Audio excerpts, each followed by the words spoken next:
राधे राधे. आणि आज होती जन्माष्टमी. तर घरी आल्यावर सगळ्यात पहिले मी पप्पांना सांगितलं की जेवढं पण सामान आहे ते मला काढून द्या. मग पप्पा म्हटले की आता हे पूर्ण घरात ही पसारा करून ठेवणार. आणि मी नेमकं तसंच केलं, कारण की मला सगळ्या वस्तू बघायच्या असतात, त्यातून जे डेकोरेशन छान वाटेल ते मला करायचं असतं.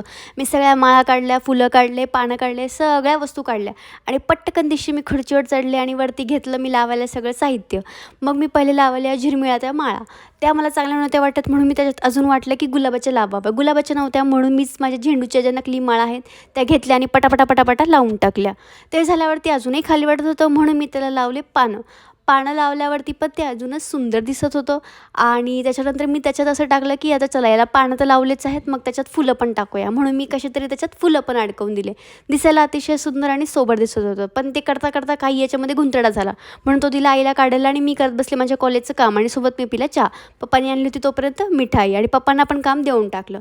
मग सगळं एकदम सुटसुटीत झाल्यावरती खाली मी मस्तपैकी अंथरला पिवळ्या कलरचा कपडा आणि काढले माझे पाळणे, जे माझे एकदम एकदम एकदम आवडतीचे आणि मी खूप जपते त्या पाळण्यांना. नंतर मी पाळणे काढले, मस्तपैकी चापून पुसून धुवून वगैरे घेतले. छानपैकी पुसून वगैरे घेऊन त्यांना मी मस्तपैकी ठेवलं.